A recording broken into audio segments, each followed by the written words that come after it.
Pay me, pay me, pay me my silver now. Pay me or go to jail. Pay me my silver now. Good morning, Bix Weir, Roota.com. With your morning horn of Z's, a sip of chaga coffee. The Lehman moment has arrived on the 13th anniversary of Lehman bankruptcy. Beijing tells banks Evergrande won't pay interest default. Bonk. What does it mean? Who knows? Who knows how many derivatives related to all their mortgages and things like that these guys have? I don't know. I don't think anybody knows. I would be surprised if even they know. And then how many of those derivatives had ended up in the repo pool? Mortgage-backed securities, part of the repo pool. This is a mess. And maybe this is the reason everything went wonky on the reverse repo side. I don't know. Yesterday, when covering nonstop drama around China's most insolvent property developer, Evergrande, we said that it would be remarkably ironic if Evergrande were to announce a default, which everyone knows is coming today on the 13th anniversary of Lehman bankruptcy filing, September 15th, 2018. Voila! Well, it is delightfully absurd world we live in. That's just what happened, only instead of Evergrande making the announcement, it was the entity that will soon control the massively overlevered property developer that made it for them, the Chinese government. Of course, this is a planned thing. The Chinese government planned it. It is an economic war that's going on most of all. So, yeah, Evergrande's done. What does that mean? We don't know yet. The ramifications of it, we'll find out over the next few months. It ain't pretty, let me tell you that. And nobody really knows what was on the books on the derivative side. I haven't heard much of anything. And then all the derivatives that were packaged and sold, who's going to take the hit? Who are the counterparties to those derivatives? And so on and so on and so on. It's all about counterparty risk now. Counterparty risk. So keep an eye on the derivative market. Could this be the pin that pops the bubble? It could. Although I wouldn't call it a pin, I would call it a bazooka that pops the bubble. Now I've been digging into the silver market, which is always fun because you're always going to find some ways that they're cheating, lying, and stealing the powers that be. Yes, silver is being held below the $26 mark because of the 50-day, 200-day, and 100-day moving averages. If it goes above that, there's blue sky up above. There are rumors. I think Jim Willie said that there's a planned $30 number they're going to let it go to, and then $50. I mean, that's all just market rigging. I mean, that means the game's still in play. And of course, as long as the COMEX is open in trading for business, the con continues. But let's talk about that con. I just found the iShares Silver Trust is the largest silver ETF, supposedly with like 600 million ounces. Not quite sure how. Actually, it's right here in the audit. So this is the audit. As of April 9th, 2021, they did an audit and they counted 574 million ounces of silver. Now, I read through the audit, and of course they're not going to test every bar. And we don't even know the tests that they do. And they say they counted every pallet, but there are some interesting things. The key, though, to this entire thing is the ownership of the silver and who is using it as collateral for other things. iShares said they are not. Now, New York Bank of Mellon, as trustee, who would be responsible? BlackRock, who owns iShares, or trustee, Bank of New York Mellon, or JP Morgan Chase, who owns the actual physical silver. They don't own it. And I'm sure Jamie Dimon will tell the regulators that they do, but they don't own that silver. That is not their silver. That silver is the property of the shareholders of SLV, theoretically. Anyway, here's the audit. They're claiming they went to the 4, which I don't think they've said how many custodians and sub-custodians they have. They went to all 4 of the JP Morgan warehouses and counted the total amount of bars, which was, 2 vaults owned and operated by JP Morgan Chase with 159,290 bars. These are 1,000-ounce bars, I believe. 1 vault owned and operated by Malka Amit as sub-custodian for JP Morgan with 107,761 bars. And then 1 vault owned by Brinks as a sub-custodian for JP Morgan of 321,989 bars. Now, the question is not, are those bars there? I would have 2 questions, and they are not addressed at all in this audit. Number 1, the purity. They don't say that they drilled anything. They have no idea what's in those bars. Let's face it. You have a 1,000-ounce silver bar. I call them molly bars because you could put molybdenum inside it and you would have no idea. No idea what was in there unless you drilled it. And they didn't. They said they tested it for purity. How did they do that? They said, hey, look, it's got a stamp on it. It says 9999. Anyway, but they say they went all through it out. The silver inventory records of Bank of New York Mellon were reconciled to the records of the custodian. Okay, that doesn't mean anything. That's a book entry. Each individual pallet of silver bars in the silver count, average 30 bars per pallet, was agreed to the records of the custodian as being held in the name of the above-mentioned account and containing the correct number of silver bars. That means they didn't count it. It was agreed. For each pallet, 1 bar was randomly chosen by the Inspector International and was physically verified as correct through serial numbers, refiner brands, and purity versus inventory reports. They didn't drill the bars. They looked on it. Does it say 99.99? Does it say 999? What does it say? That's what they did, supposedly. I really don't think they went and counted each pallet. They would have to move pallets out of the way. All these pallets are stacked on top of each other. They'd have to move pallets out of the way. All kinds of things they'd have to do. It's bullshit. They didn't do it. But even if they did, they're missing the key thing. 2 key things. 1 is purity. Is this real silver? Just because it's stamped by the LBMA approved warehousing in mints doesn't mean shit. But number 2 is, who owns it? And is it clean ownership or has it been rehypothecated 50 times? Is this silver used for something else? Is this silver being hedged by the ETF as one of the authorized participant claims in this interview? Now, this is back in January when there was a silver squeeze going on. This is Jeff Curry, the head of Goldman's commodity research. Listen to what he says about this silver that Bureau Veritas, the name of the company is something different. It's called Inspectorate International Limited.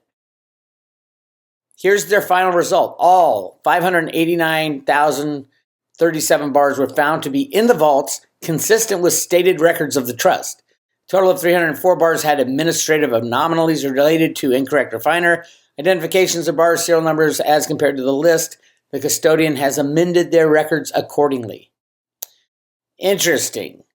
So they even said they didn't check all the bars, but 304 of them had anomalies. They checked 1 bar per pallet. Let's do the math. Each pallet had, what did they say? 30 bars on it?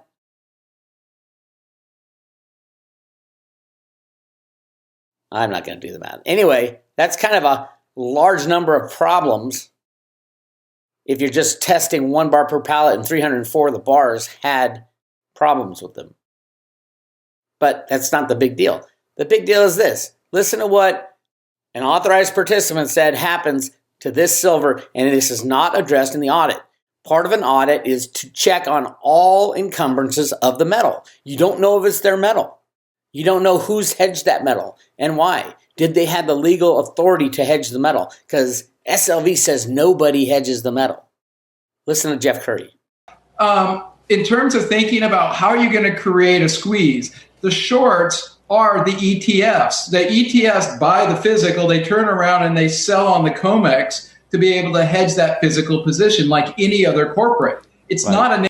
The shorts are the ETFs. The shorts are the ETFs. That means all of this silver that was inspected by Bureau Veritas, Inspector General, has been hedged. Meaning they didn't do the audit right. They didn't do the paper trail right. If all this is pledged metal somewhere else, and they didn't talk about leased metal, that's fine if SLV says, no, it's all ours. But clearly other people are using this silver to suppress the price of silver, which should be completely against the fiduciary duty of BlackRock to ensure that everybody who invests in SLV gets what they bought, which is an unencumbered ounce of silver for each share held by JP Morgan Chase of all people. So it's a fraud. We know it's a fraud. But I found some really interesting stuff on this. Who owns SLV? Who owns the shares? There's something called a private advisor that out of the blue in January of this year came out and bought about close to half, at least a third of all the SLV out there. What? Private advisor. This is the top investors of iShares Silver Trust stock. Look, they own none. Whoever this is owed none all the way to January 2021. And all of a sudden, in the first quarter, they bought 1/3. It's actually about 40% at the time. 40% of all silver. In the iShares, they all of a sudden acquired. The fraud is unbelievable. I mean, why is that legal? How can a single entity acquire 30 to 40% of all the shares of SLV? How's that even possible? Private advisor. So I'm looking up who is private advisor and why don't we know anything about private advisor? I go to the SEC the SEC website. Private fund advisor overview. Private funds are pooled investment vehicles that are excluded from the definition of investment company. Historically, many of the investment advisors to private funds have been exempt from registration with the SEC's so-called private advisor exemption. So it's fraud. They just want to be exempt. Private advisor. And by the way, after the first quarter, they sold 30%. Is that insane or what? And then you have your criminals like UBS. They probably are hedging this. 32 million ounces, UBS. Citadel, we know how criminal they are. 21 million ounces. Morgan Stanley, a habitual silver shorter. Bank of America, we know they're leasing all their silver from JP Morgan. Royal Bank of Canada, Credit Suisse. These are all the silver criminals. That's how they're doing it. That's how they justify their naked short position is we own, UBS owns 32 million ounces on SLV. So they go over to the COMEX and short it there because that's where price is determined. It's a fraud, but this private advisor, and they're getting out of this quick. They sold 30%. Who is it? Could it be BlackRock? The owner of SLV? Could it be someone involved with JP Morgan? Ted Butler's been talking about JP Morgan and friends because JP Morgan can't rig the market anymore. And it was December of last year that they got handed the cease and desist. Stopped. It's over. Your game is over. And all of a sudden, private advisor jumps out and buys a third of SLV. This is fraud. This is pure fraud, unadulterated fraud. But what do? It's got to end one day. Who knows what the hell's going on? Anyway, cryptos, yes. If you have any money left in any crypto, put it all into Theta and Theta Fuel. Why? Because Theta and Theta Fuel are the future of the internet. I know that is not on the list of things why Theta is great. All the crypto people out there saying, oh, they're doing elite edge nodes and they're doing live stream videos, 4K videos. It's going to assist in all that. That's great. Ultimately, at the end of the day, what can Theta do? Theta can save the internet overall. The internet is dying. The internet is dying because there's just too much volume going through. Broadband is collapsing. The availability of broadband will collapse in a year. There's congressional hearings all about it, and nobody's doing anything to fix it. Theta invented something. They patented it. It's a software solution to the internet problem of lack of broadband.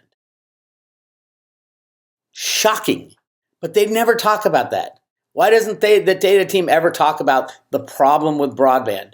There's congressional meetings. There's meetings all over the world about this. We can't move into a high-tech, everything computer world if there's no room to post your stuff on the net, on the network. You can't move into ultra HD video, which every TV is now. It can't happen. There's just too much information going over the wires for that to work. It's not enough broadband. So you either put 5G towers on every street corner, every 100 yards, because that's as far as they go, or you fix it a different way. You fix it by putting an edge node on every single device that comes out of Samsung and Sony and Apple. Any computer company.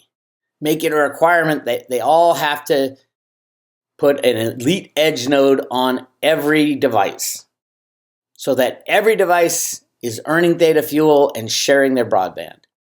Voila, your problem is fixed. And every smart TV and computer out there, send everybody a free software download to expand broadband for humanity. It is so important that everybody gets high-speed internet if we're moving into an internet-based world where everybody works online, everybody is entertained online. That's the beauty of Theta. Yeah, I love all the other stuff too. That's great. But ultimately, at the end of the day, Theta will save the internet. And then voila, yes, your Bitcoin will work if Theta saves the internet. It won't work if the processing times are so slow because broadband has been suffocated by so much data going through the streams. I think it's 75% of everything going through broadband is now video and streaming. And that, I mean, it's everything from your banking to, it's everything. Theta is everything. Theta is Godzilla. But people won't talk about this. Even Theta won't talk about this. I don't know why.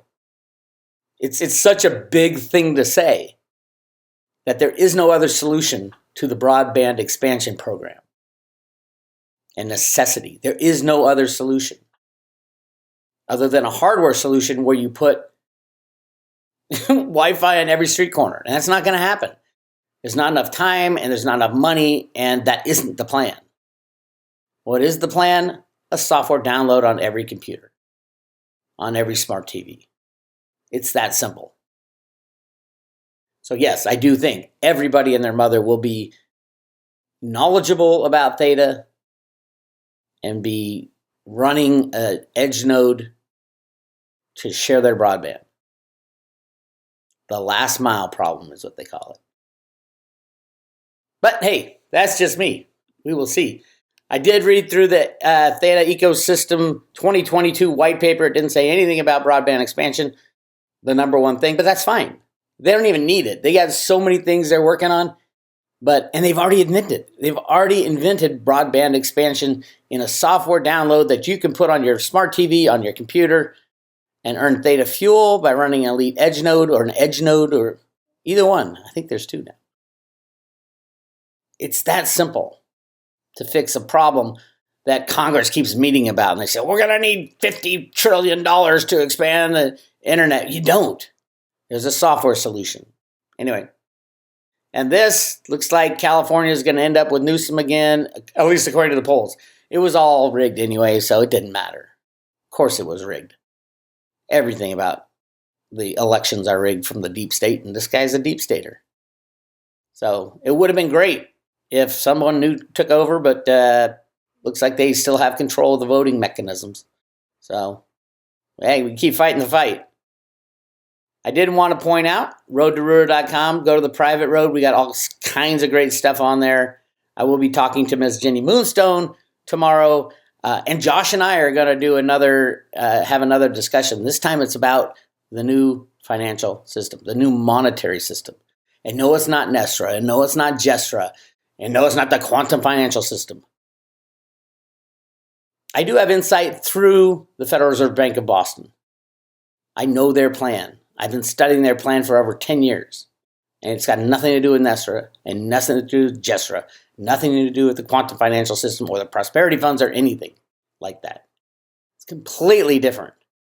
But it's there in black and white on the Road to Roota document. So come check it out. Go to road2roota.com. Hit subscribe today, and I will send you, with a 1-year subscription, a free Road to Roota coin, the coolest coin ever made, ever. Each individually numbered double stamp with luster, cave of gold in the Grand Canyon. Check that thing out. Get yours today. This is Bix Weir. I will talk to you guys later. All right, it's time to have a little fun with our friends on the comics. This song goes out to that big old gigantic naked short out there. You know who you are. It's kind of lonely at the top, ain't it? I thought I heard the people say, pay me my silver now. Tomorrow's another trading day. But pay me my silver now. Watching the comics prices rise. Pay me my silver now. JP Morgan naked shorts the highs. Pay me my silver now. Pay me, pay me, pay me my silver now. Pay me or go to jail. Pay me my silver now. CFTC, you better shut it down. Pay me my silver now. There's people rising up in every town. Pay me my silver now. The Gatta boys are in the know. Pay me my silver now. Tinfoil hats at the silver show. Pay me my silver now. Pay me, pay me, pay me my silver now. Pay me or go to jail. Pay me my silver now. Butler nails you every time you try. Pay me my silver now. The BPS shows how much you lie. Pay me my silver now. The game is done when the silver's gone. Pay me my silver now. Comex metal in the warehouse, none. Pay me my silver now. Pay me, pay me, pay me my silver now.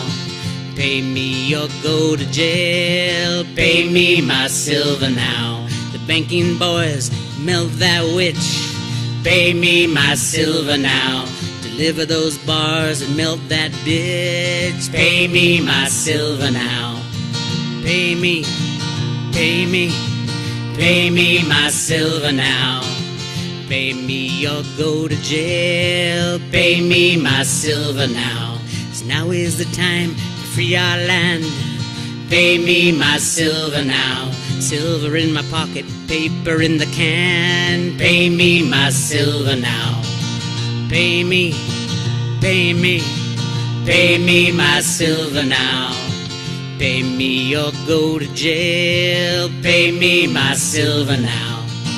Pay me, pay me, pay me my silver now.